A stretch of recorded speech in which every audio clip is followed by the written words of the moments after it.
Salam cerdas, Ibu, Bapak, Saudara-saudara yang saya hormati. Sesi komentar berita dari kanal Awali Rizki kali ini membacakan satu berita dari Kontan ya, terkait dengan perkiraan utang pemerintah. Nah, judulnya, ekonom ini perkirakan utang pemerintah tembus 9.450 triliun hingga Oktober 2025.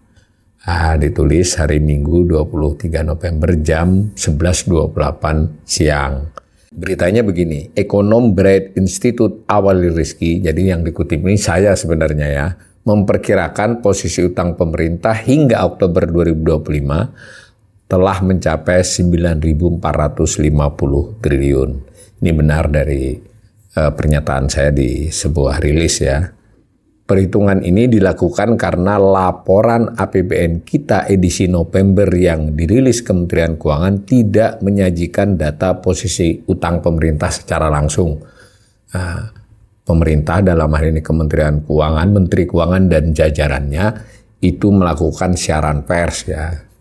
APBN kita emang rutin, kali ini dilakukan tanggal 20 November untuk rilis realisasi APBN sampai dengan 30 Oktober 2025. Nah, di laporan itu nggak ada data posisi utang pemerintah secara eksplisit.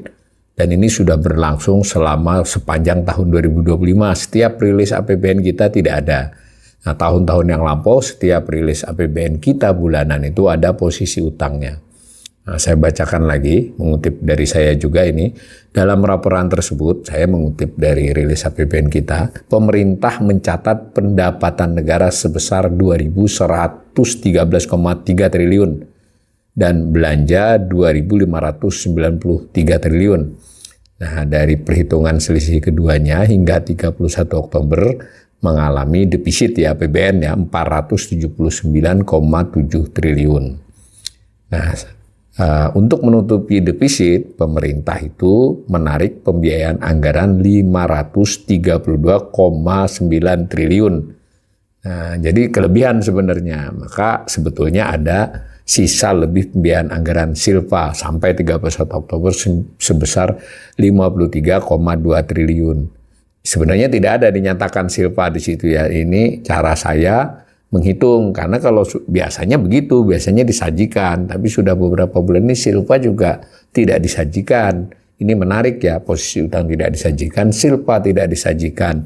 Jadi saya mengkritik, tapi tidak dikutip oleh Kontan ini, bahwa belakangan ini Menteri Keuangan, Kementerian Keuangan itu makin kurang transparan atau sekurang-kurangnya tidak komunikatif kepada publik untuk beberapa hal yang mungkin dianggap sensitif. Posisi utang yang dikatakan hanya posisi utang aman, tapi posisinya tidak diberitahu berapa.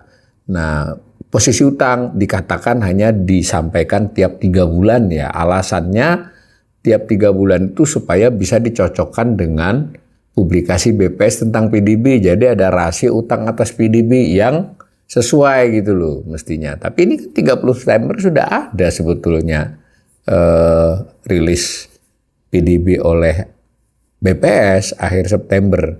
Nah, sehingga mestinya bisa dong PDB. Jadi menurut saya alasan tidak menyampaikan itu lebih menyamarkan aja karena takut diketahui berapa utangnya. Begitu juga Silva, sal dihebohkan, duit nganggur, Menteri Keuangan mencoba memindahkannya. Loh, tahun ini ternyata Silpa juga masih terjadi dan besar. 10 bulan sudah 53,2 triliun. Kita nggak tahu nanti sampai akhir tahun. Saya baca lagi. Realisasi pembiayaan utang neto mencapai 570,1 triliun. Jadi rilis menyatakan pembiayaan utang neto itu 570,1 triliun itu sekitar 73,48% dari target APBN. Nah, dan pemerintah mengatakan strategi itu masih on track, sesuailah dengan rencana. Karena ada pre-funding, ada kebutuhan cash buffer. Pre-funding artinya ngutang lebih dulu sebelum dipakai, sebelum dibutuhkan. Cash buffer itu artinya pemerintah mencari duit dulu untuk mengatur arus kas. Jadi nggak bisa buru-buru. Di sini juga kembali kita menyinggung SAL ya. Kok cash buffer lagi, orang SAL-nya juga masih banyak. Nah, sehingga yang tahun berjalan butuh cash buffer lagi untuk ngutang lebih cepat dari kebutuhannya. Nah, di sini ditambahkan lagi, ini saya dikutip dari APBN kita ya, yang saya kutip, kemudian dikutip kontan, serta manajemen kas dan utang yang lebih aktif. Menyebutnya lebih aktif ya, maksudnya lebih aktif berutang sebenarnya. Namun data pembiayaan menunjukkan bahwa penarikan utang tetap melebihi kebutuhan defisit anggaran. Awalil menyoroti minimnya keterbukaan informasi utang pemerintah pada 2025. APBN kita yang pada tahun-tahun sebelumnya rutin menyertakan posisi utang bulanan, sepanjang tahun ini hanya memuat rasio defisit terhadap PDB tanpa menyertakan angka utang. Maksudnya, kalau mereka bisa menghitung defisit jadi 474 triliun tadi adalah 2,02% dari PDB, kan berarti PDB-nya ketahuan dong asumsinya. Mengapa utang tidak bisa diberlakukan hal yang sama? Kalau alasannya biar presentasi terhadap PDB-nya presisi, jadi itu menurut saya alasan mengada-ngada. Nah, yang jelas mau menyamarkan posisi utang, itu jelas. Nah, Kemenkyu menyampaikan rencana publikasi data utang secara triwulan, namun hingga edisi November data tersebut tidak disajikan. Salah satu yang kurang baik ini mengutip saya, dari sisi keterbukaan informasi keuangan negara, APBN kita selama tahun 2020 ini tidak menyajikan posisi utang pemerintah, kata Awali dalam keterangannya Minggu 23 November 2025. Nah, kemudian menggunakan data pembiayaan utang dan posisi utang akhir tahun 2024, jadi saya nih, dari saya ngitung, kalau karena tidak dinyatakan ya saya hitung gitu loh. Nah, di situ kan posisi utang di akhir Desember, 31 Desember 8.813 triliun. Tadi 570,1570 ya. Selama 10 bulan pemerintah telah berutang neto itu maksudnya ya berutang ya membayari utang. Nah, selisihnya itu adalah 570, berutangnya mungkin bisa sampai berapa itu, mungkin 850-an, bisa 900 malah, yang 400-annya, hampir 400-nya itu untuk bayar utang lama. Nah, tapi kan yang nambahi utang karena dia menambah dan mengurangi, selisihnya itu 570. Maka posisi utang kan 570 ditambah posisi utang akhir tahun lalu, itu cara saya menghitung dulu sementara ya. Maka 9.383 triliun per 31 Oktober 2025, tapi tidak disajikan. Saya ulangi sekali lagi, ini cara saya menghitung. Nah, namun saya menambahi lagi, ada faktor lain selain pembiayaan utang. Nah, kata saya, pelemahan nilai tukar rupiah 16.162 itu 31 Desember menjadi 16.640 dolar Amerika Serikat, itu per 31 Oktober. Jadi menambah nilai utang dalam rupiah jadinya kan. Ini kan pelemahannya 2,96%. Maka utang-utang itu kan ada yang valuta asing. Dan di antara valuta asing itu yang lebih banyak adalah dolarnya. Sementara ini saya pakai angka porsi Palas itu 28,95%. Dari Palas itu 90%-nya adalah 90 kurang sedikit ya dari berupa dolar, maka saya anggap aja yang melemah hanya dolar, padahal juga yang lain kan melemah juga. Dengan cara menghitung itu, saya memperkirakan tambahan itu antara 60 sampai 70 triliun akibat pelemahan rupiah.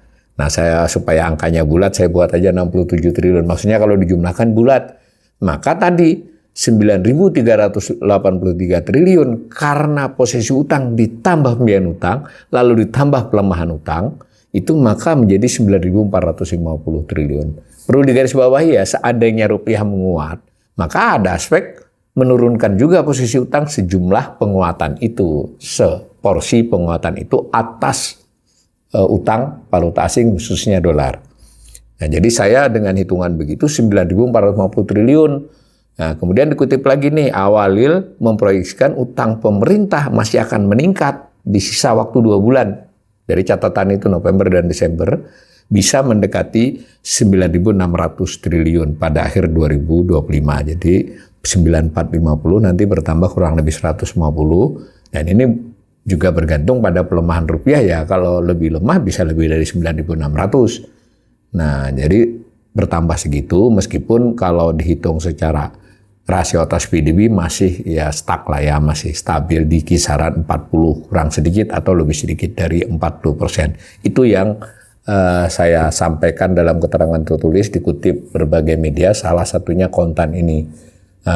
Tekanan saya adalah bukan pada jumlah 9450 triliunnya dan akan 9.600-nya di akhir tahun, tetapi hal-hal begini mestinya Kementerian Keuangan, apalagi Purbaya orangnya terbuka, masa terbuka untuk hal-hal tertentu, ya hal yang sepenting ini tidak terbuka. Kita hanya dikatakan utang aman tanpa memberitahu jumlah utangnya berapa. Itu maksud dari keterangan saya yang dikutip oleh media ini. Mudah-mudahan bermanfaat.